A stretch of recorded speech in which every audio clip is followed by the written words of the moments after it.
when you talk about people that you mentioned, Casey Neistat. Yeah. Anyone that doesn't know Casey, he used to live in New York and he was producing all sorts of videos. Was it New York? Yeah. Yeah. New York. And I think he's moved to... He's the same though. He's because he was creating 5 years, 6 years, or 10, or even longer before he really popped in like 2015. I remember a guy I did some work with last year. He said, "Yeah, I've been watching him since like 2008. He's just been doing a whole heap of stuff. Like he did that bike lanes video and."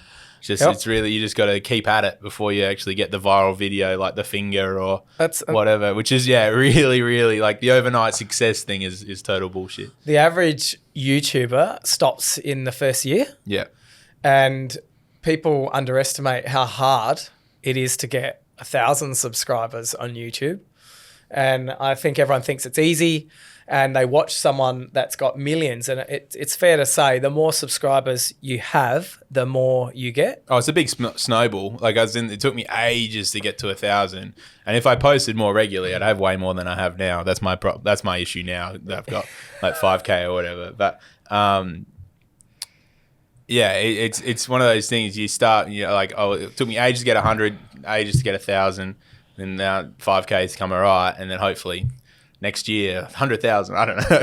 But well, that's how it works. I got some mates do the 0 to 60 channel and they literally time anything that goes from 0 to 60. Yeah. And I can't believe no one was doing it on YouTube. But they've got a point of difference. They're two brothers. They get on well, but they're being themselves. Yeah. And it's hard to be themselves if like in supermarket wise, where you got to create stuff a little bit different. Well, that was very naughty for you in a supermarket industry, giving the finger. That's like, you're not used to seeing something like that, let alone the face of the company who's on the ads and stuff, given the flippy bird.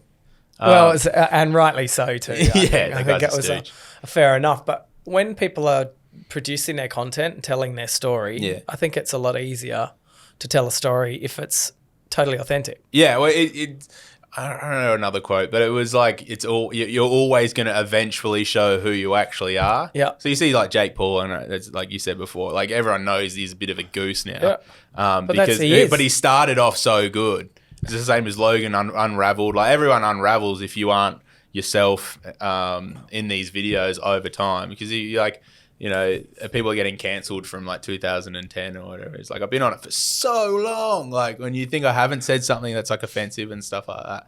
But yeah, like if you're not yourself, you're eventually going to unravel yourself to show everyone who you really are, and people are going to realize who you are. So if you could give any feedback to someone that's starting, like with their YouTube or it's not just YouTube. I mean, let's talk about platforms. Yeah, sure. What do you think is and this is a general question, you might not be on it. What do you think is the most powerful media platform at the moment? Social media, whatever, I call it media, but what do you think is the most powerful media platform? I still think Instagram's the biggest, as in the way that like everyone's on Instagram, young and old. TikTok's coming through, but I think that's going to probably just have this big spike and then bail. But yeah, there's like if you're just starting on anything, and people hit me up pretty frequently, I always say, show me your third video. I don't care about your first and second. I don't want to see your first and second. Yeah. Show me your third one, because most of the time they won't come back to me because they start it and then they go, holy shit, this is hard. Or they ask for camera recommendations and whatnot. And I say, oh yeah, I can help you a few things, like how much you got to spend, blah, blah, blah. I want to get a GoPro. I was like, just film on your phone. Yeah. You won't use your GoPro, I promise you. It's like, it happens all the time. Like people's like, oh, I'm starting to get into filming, and like, I've got $1,000 to spend. I was like, cool, just record on your phone. Done. If you have to, you get $1,000 phone. Get a nice phone so you can use it for other stuff, because you're not going to use the GoPro and stuff. What are you going to use it for? I'm going to Europe. Cool, man. You're going to be in museums. Use your phone. Like most of the time, especially when you're 2 weeks away. And I'll still say the same thing with like, show me a third video, because they'll make the first one, they get really excited, they get the 700-800 views on the first one because all their friends are like, holy shit, someone's doing a new thing, that's cool. And then the second one, it takes 2 weeks or something to get the next one out, and not as many people watch it. And they get disheartened and then they like give up. So I'm like, if you can show me your third video, I'm like 100% with you. I'll help you. I'll help you with anything you need. But until you show me your third video, I'm not gonna help you. That is so. I mean, that is the best advice, because that's exactly what happens. And all the time, it happens like really frequently. I would say like I get one at least every fortnight, which is a lot of people wanting to create things when you like, that's what, 26 people a year, which is like a lot of new creators if they want to. Well, I think new creators, I think it's a strong, it's definitely you're going to have to be creative moving forward. And 40% of jobs now won't be around in 10 years' time. Sure. So creativity is extremely hard to replicate from algorithms. Yeah.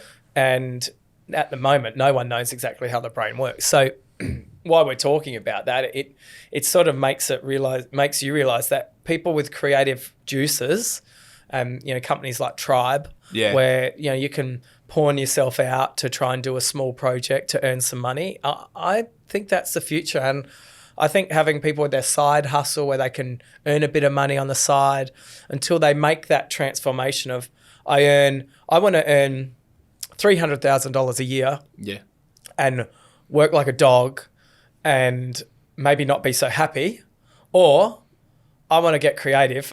I was going to say 100 grand. I mean, that's a stretch. 25 grand max.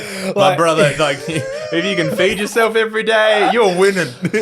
So that's the reality. Yeah. If you're going solely on a social, if you're like, I'm only going to get YouTube revenue, it's not going to happen. I'll be like, I've been paid like maybe $1,000, like all up, maybe $1,000. And now I'm at the point where if I don't post in a little while, YouTube will randomly say, here's $100. I'm like, oh, sick. Thanks, YouTube. But if I don't post, like, I'm not making any cash.